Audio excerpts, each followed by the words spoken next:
Hey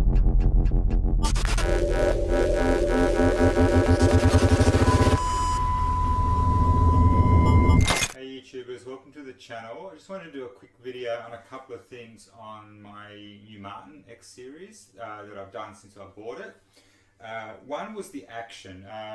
Sometimes when you get a brand new guitar, it is usually set on a pretty high action, everything's pretty stock standard, and then you just need to make some finer adjustments yourself. I watched quite a few videos on adjusting the action, and I was a little bit confused as to some of the advice out there on adjusting the action on an acoustic guitar, because people are talking about the truss rod a lot and even the nut up here, and it's a little bit disturbing because you really should only be adjusting the action on an acoustic guitar down this end. The reason the truss rod is there is for temperature changes throughout the year. If you go from different climate changes from winter to summer, the neck can bow, so you need to then make those adjustments using the truss rod.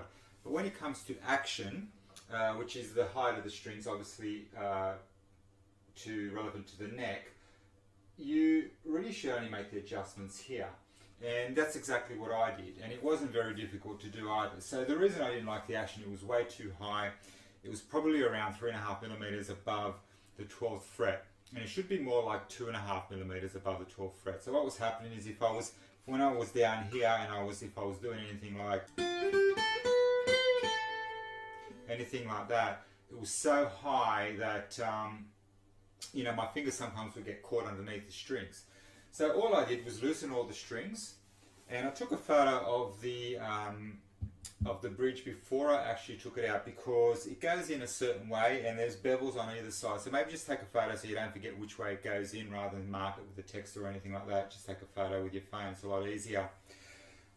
What I did is I took it out, and then what I did is I got a straight metal ruler and a black permanent texter, and I just marked off about equivalent to about 2 millimeters on both sides of the actual bridge.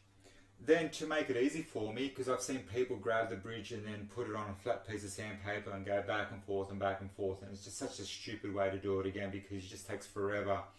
So what I did is I put it in a vise, a metal vise, and that was a little bit longer than the actual bridge itself, and I basically tightened the bridge where the protruding part on top of the vise was just a black texture mark, and I tightened the vise really, really well. And then I got the electric sander. I started doing it by hand, but then I just grabbed the electric one, and within about a minute it was gone. So all I did was sand it all the way flat, flush with the vise, and that was pretty much the whole black texture mark that I did. Took it out, got a bit of very fine sandpaper, and just kind of cleaned up any rough edges, wiped it clean and everything, and then I just slotted it back in. So I didn't actually take the strings off, I just loosened them enough to get it out. You should be able to get it out quite easily. If it's a decent quality guitar like the Martin, it should just pop out. Mine just popped out like nothing. And once I put it back in and I tightened all the strings and retuned the guitar a couple of times to allow for the fact that I had taken them off, the action was automatically perfect for me.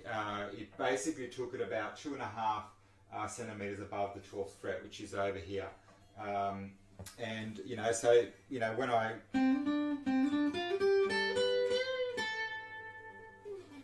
perfect, I can do stuff like that. Also holding bar chords, so much easier when you've got a lower action. Some people like a bit of a high action because they do a lot of finger picking and they don't want the strings to be close to the fretboard, or they're very heavy-handed, like maybe overweight people have got very fat hands and they're really hitting the strings hard because they're heavy.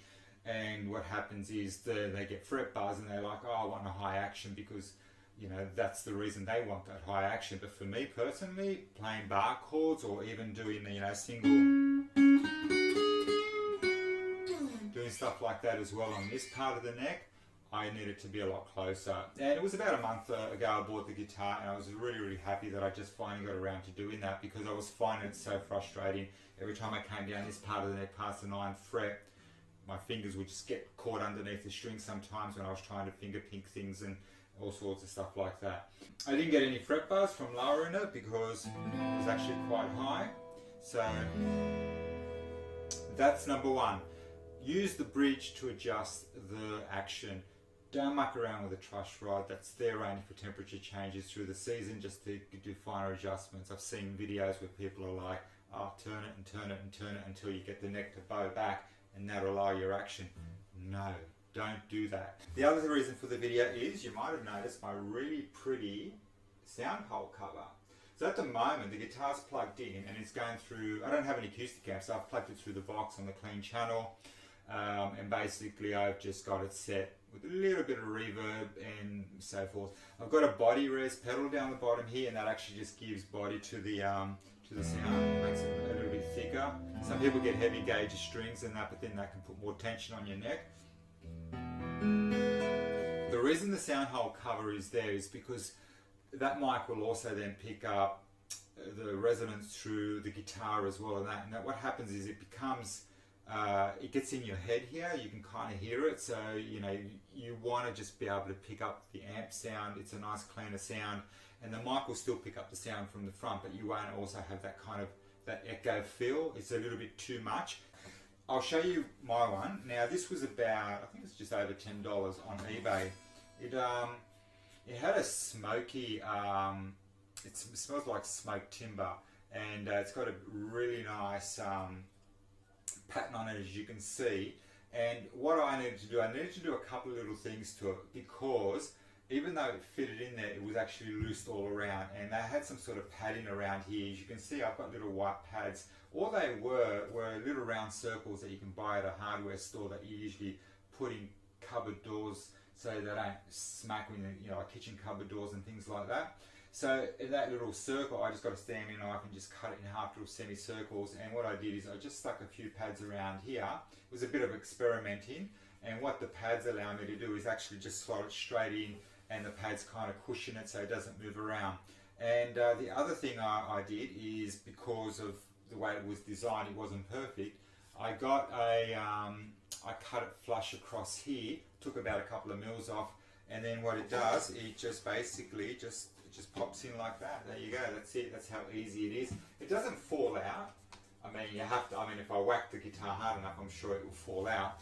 But it stops the resonance. And to give you an idea of the difference, if I was to play, say, I don't know, let's just play a G chord, or something like that, or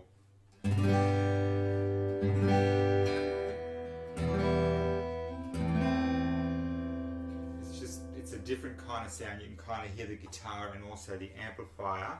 And then if you put the sound hole cover in,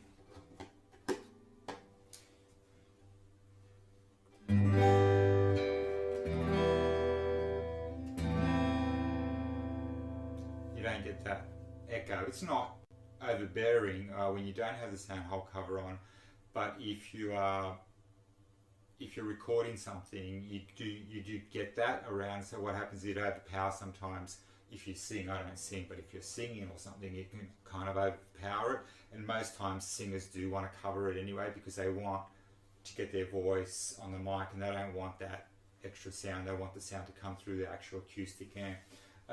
So that's what the video is about. It was just the sound hole cover. You can get them on eBay. I've seen rubber ones and that. I think that's going to look really nice. Like I said, I needed to just do a few minor adjustments on it to get it in there. But yeah, and I actually enjoy looking at it now. It's when the cover's on there, rather than have a black piece of rubber, which was this one, by the way. I got this, and this I use it as a coaster because it didn't actually fit. The hole was 9.5 centimeters, and this was for 10 centimeters. So I got the timber one, and I was really happy with the design. Use the bridge to adjust your action. It's not a difficult thing. Look, if you wreck the bridge, you just have to get another one. But if you do it the way I did it, you shouldn't wreck it. It's a personal preference thing. But I think too high action on here, especially if you're holding, you know, chords down this part of the neck, you want to kind of be able to hold them really nice. I hope you enjoyed the video. I hope it helped you out if you're doing any of what I did on this guitar. But yeah, that's the two little things I needed to do on my Martin X series.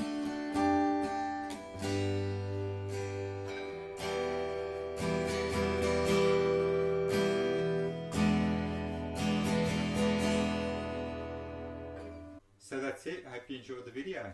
See you later.